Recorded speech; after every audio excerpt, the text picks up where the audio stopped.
What's up, YouTube? Welcome to my review of the S-Line DDX by Discmania. One of only, one other Discmania review I've ever done on my channel here.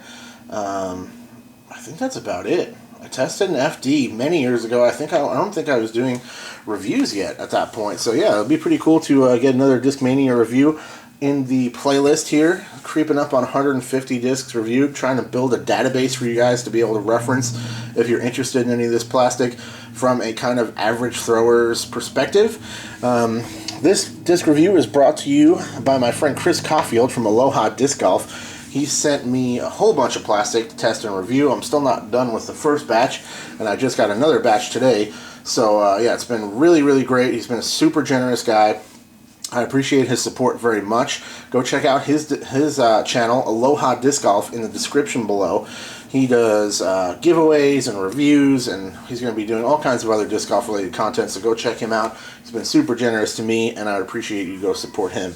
Let's take a look at this guy. Discmania S-Line DDX 12, 6, -1, and 2 are the flight numbers there. I would say those are pretty close. This is like almost lightly swirly, super beautiful, really, really bright pink. This is probably some of the best, this is probably the best color of star plastic possible. Like, you're going to always be able to find this disc no matter what the conditions are.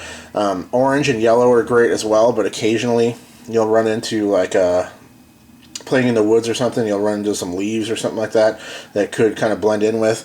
This super, super bright bubblegum pink is just perfect for a golf disc. Really nice. 168 grams on this Star DDX. Let's take a look at the rim profile on this thing.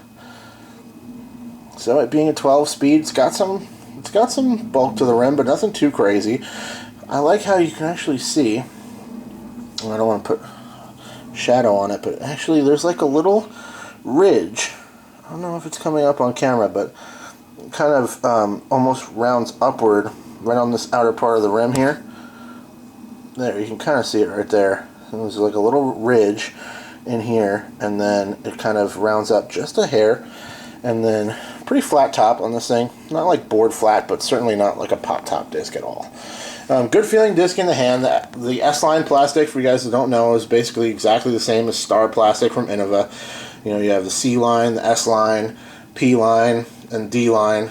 D-Line's DX, S-Line is Star plastic, C-Line is Champion. It's pretty basic stuff. I don't know why they don't just call it Star plastic, to be honest, but whatever. They have their thing going on there.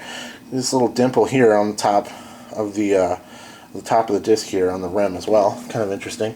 Let's put it up next to a couple discs I think are relatively similar to it in flight. That is the Dynamic Disc Trespass.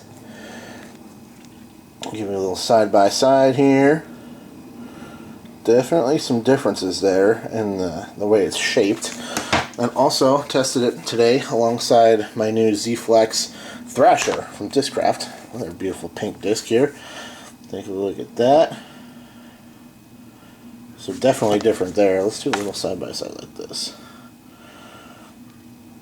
Let's see, similar width, but definitely have their own defining characteristics. I would say between these three discs, it probably fits right in the middle. It's got a little bit less fade than a Trespass and a little bit more stability than a Thrasher. This is a disc that you can throw really far.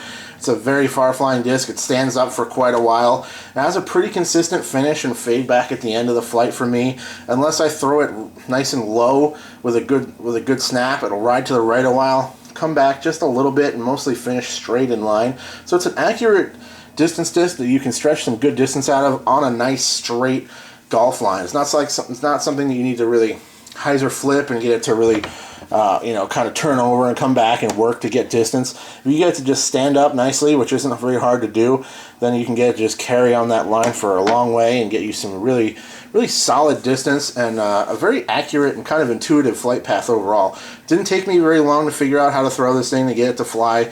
I kind of figured it was going to be relatively similar to my Trespass based on previous experience seeing other people throw these, and all my experience with my Trespasses I've been throwing for a few years now, and I was right. It's relatively similar for sure. I would say the Trespass is maybe a little bit more fade at the very end of the flight. and the Thrasher is a little bit more flippy for sure. But all three of these discs work really great. I kind of put them in the category, especially the DDX and the Trespass, of like that destroyer type flight that you can see somebody like Paul McBeth get out of a Star Destroyer. For an average player, kind of more for a regular player out there. You don't have to have a huge arm to get a nice long distance flight out of this thing. Little hyzer, let it flip up, ride, work, come back a little bit, and get you some good distance, or something you can just throw on a very nice accurate distance line as well. That's my review of the DDX. Solid disc. I think 12-speed discs are, in general, some of the farther flying discs for the average player out there. And if you see how far somebody like Paul McBeth can throw a destroyer, which is another 12-speed, he never really sees the need to go to 13, 14-speed discs. I think a 12-speed disc is one of the best speed ranges for a blend of distance and control and accuracy. And I think the DDX is a solid mold in that speed range. So that's my review. I'll check you guys later. All right, cheers.